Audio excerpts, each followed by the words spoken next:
Hello everyone, আসসালামু আলাইকুম। আপনারা সবাই কেমন আছেন? আশা করি অনেক অনেক ভালো আছেন। আপনাদের দোয়ায় আলহামদুলিল্লাহ আমিও ভালো আছি। এবং আজকে চলে আসলাম কাপ্তাই শিলচরের ঝর্ণা দেখার জন্য। আপনাদের দেখাবো কিভাবে যাবেন এবং আমাদের যেতে কত টাকা খরচ হলো। তাইলে চলুন ভিডিও শুরু করা যাক।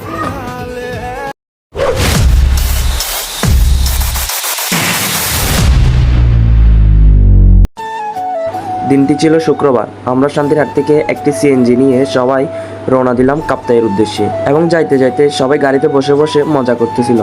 এখানে ছিলাম আমি, জাওয়াদ, শাফায়েত, ফাহিম, সামিত এবং আমরা শান্তিরহাট থেকে গাড়িটি ভাড়া করেছিলাম মরিয়মনগর যাওয়ার জন্য।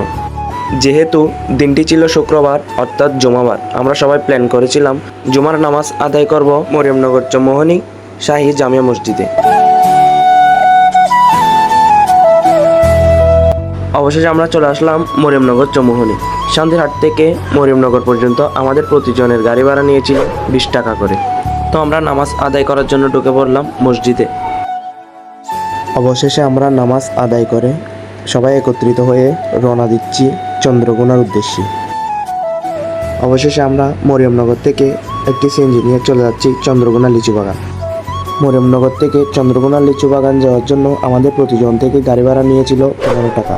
তো ফাইনালি আমরা চলে আসছি চন্দ্রকোনা লিচু বাগান। তো সবাই মিলে এখান থেকে একটি সিএনজি নিয়ে চলে যাব কাপ্তাই শিলচরি। তো সবাই মিলে একটি সিএনজি নিয়ে বেরিয়ে পড়লাম কাপ্তাই শিলচরির উদ্দেশ্যে। এবং চন্দ্রকোনা লিচু বাগান থেকে কাপ্তাই শিলচরি জনপ্রতি গাড়ি ভাড়া ছিল 40 টাকা। তো আমরা চলে আসলাম কাপ্তাই শিলচরি। এবং শিলচরির ঝর্ণাটি খোঁজার জন্য আমাদের এই রাস্তা দিয়ে যেতে হবে। আপনি গাড়ি থেকে নামার পর ঝর্ণায় যাওয়ার জন্য আপনার থেকে প্রায় 2 কিলোমিটার মতো হেঁটে ভিতরে যেতে হবে। এখানের পাহাড়গুলো ছিল অনেক উঁচু উঁচু। আমরা আস্তে আস্তে হেঁটে হেঁটে সবাই উঠে যাচ্ছি পাহাড়ের উপরে এবং সবাই মিলে খুঁজতেছি ঝর্ণা কোন দিকে। তো আমার সামনে ফাহিম, শাফায়েত, সামিত, জাওয়াত ওরা সবাই হেঁটে হেঁটে চলে যাচ্ছে আর আমি আর ফরহাদ পিছনে।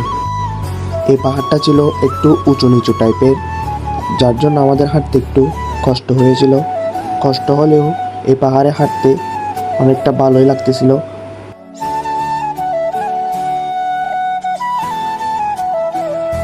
তো দেখতেছেন সবাই আস্তে আস্তে হেঁটে হেঁটে চলে যাচ্ছি ঝর্ণাটি খোঁজার জন্য। তো দেখতে পাচ্ছেন সবার অবস্থা, একটু হাঁটতে না হাঁটতেই সবার অবস্থা 12টা বেজে গেল। এবং এই পাহাড় থেকে পাশের আরেকটি পাহাড় দেখতে অনেক সুন্দরই লাগতেছিল। আর আমার সামনে ফরহাদ দেখেন কাপড় চোপড় খুলে এক অবস্থা। আমরা গিয়েছিলাম দুপুরের টাইমে, অনেক গরমও ছিল, এই জন্য সবার অবস্থা এরকম। এবং ঝর্ণাটি খোঁজার জন্য আমাদেরকে নিচে নামতে হবে, তাই আমি মজা করে করে আস্তে আস্তে নিচে নামতেছিলাম। তো আমরা নামতে নামতে একেবারে নিচে চলে আসছি। তো এখন সবাই এক একজন আস্তে আস্তে নামতেছে। আর আমি আর ফরহাদ ছিলাম সবার পিছনে, কারণ আমরা দুজনে ভিডিও করে করে আসতেছিলাম। দেখুন গরমের মধ্যে আমাদের অবস্থা কেমন, গেমে পুরা ভিজে গেছি। আর আপনারা অবশ্যই ঝর্ণায় যাওয়ার জন্য এক্সট্রা কাপড় চোপড় নিয়ে আসবেন। আমরাও কাপড় চোপড় নিয়ে আসছিলাম। পাহাড় থেকে নেমে সবাই কাপড় চেঞ্জ করে বেরিয়ে পড়লাম আবারও ঝর্ণা খোঁজার উদ্দেশ্যে। এবং সবাই হেঁটে হেঁটে যাচ্ছিলাম এবং পানিগুলো নিয়ে মজা করতেছিলাম। আর ভিডিও চালু করতে না করতেই সাফাইতের পোস্ট দেওয়া শুরু হয়ে গেছে। আর সবাই দেখতেই তো পাচ্ছেন কেমন একটি রাস্তা, দুই পাশে দুইটি পাহাড়, মাঝখানে আমরা হাঁটতেছি। এখানে অর্ধেক এসে সবাই ক্লান্ত হয়ে পড়ে, তাই পানিতে শুয়ে শুয়ে কিছুক্ষণ বিশ্রাম নিলাম। এই রাস্তা দিয়ে ঝর্ণা থেকে পানি আসতেছিল, যেখানে শুয়ে থাকতে অনেক ভালোই লাগতেছিল, তাই সবাই শুয়ে আসি। তো বলতে না বলতে আমরা হাঁটতে হাঁটতে আমাদের গন্তব্যে পৌঁছে গেছি। অবশেষে আমরা 2 কিলোমিটার হেঁটে আমাদের ঝর্ণাটি খুঁজে পাই। 2 কিলোমিটার হাঁটতে হাঁটতে কষ্ট হলেও এই জায়গাটিতে এসে সব কষ্ট ভুলে যায় আমরা। বৃষ্টি পড়েছিল 3-4 দিন আগে, তাই এই ঝর্ণাটিতে পানি একটু কম ছিল। বৃষ্টি হলেই পানি অনেক বেশি থাকে। তো সবাই এসে এখানে ছবি তুললাম, ভিডিও করলাম, কিছুক্ষণ শুয়েছিলাম, মজা করলাম। আসলে এই দিনটি বলার মতো নয়, অনেক মজা ও অনেক আনন্দ করেছিলাম এই দিনটিতে। এই পাহাড়ের ভিতর 2 কিলোমিটার হেঁটে এই ঝর্ণায় এসে এতটা আনন্দ করতে পারবো কখনো ভাবিনি।